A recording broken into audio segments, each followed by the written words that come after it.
Hey everyone, my name is Suzette Coors and I'm a 7th grade language arts teacher at Philip Simmons Middle School. So a few accomplishments that I'm most proud of from last school year would be a STEAM unit / service learning unit that focused on addressing homeless and at-risk animals in Berkeley County. So my students participated in a personalized learning type unit, as well as ended up raising over $200 for local animal shelters at our STEAM night. The next thing would be that I was Philip Simmons Teacher of the Year, and then a semifinalist for District Teacher of the Year. And something innovative that I tried last school year.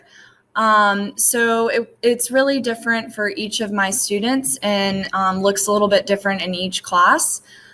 So I try to celebrate students as innovators throughout each stage of the learning process and provide them with learning experiences that really incorporate their interests and passions and preferences. So really what innovation looks like for each student or each learner is very different. So some examples would be a student publishing an I Am poem on our online literary magazine, a struggling reader teaching others how to create a book snap as a method for understanding and analyzing literature, another student utilizing her artistic talent to create visual representations of character dialogue, and then students working collaboratively to raise awareness of local issues. So I really see innovation as when students are given multiple pathways to interpret information, explain their perspectives, share their voices with the world, and apply their learning in ways that influence positive change. I feel like I've embraced a growth mindset this year through modeling and practicing adaptability and resilience with my students. I'm constantly seeking new ways to improve my teaching practice and really view challenges as opportunities to improve. I learn each day more and more about my students. Each of them has a unique set of circumstances and abilities and interests, and is through really getting to know those students and also reflecting on the learning process with them and then what I can do better as a teacher each day. So really one of the greatest challenges, of course, was when we switched to e-learning due to school closures.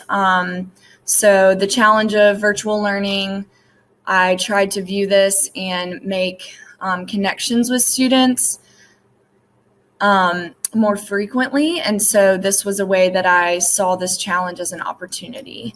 So I also gave students opportunities to collaborate and share their learning experiences, even though we were not together in the classroom setting. The last thing that I would like to share is to not be afraid to take risks and to model this risk-taking and mistake-making with your students. So if we're expecting our students to have a growth mindset and learn from their challenges, then we must model that as educators. And then the last thing I would say is just really asking your students for feedback, asking them what's working, what's not working, and move forward from there. So I believe that we all are learners and are learning with and from one another. And so if we are able to model that and model the growth mindset, then we are eventually able to encourage them to take risks and see all of the multiple opportunities that become endless.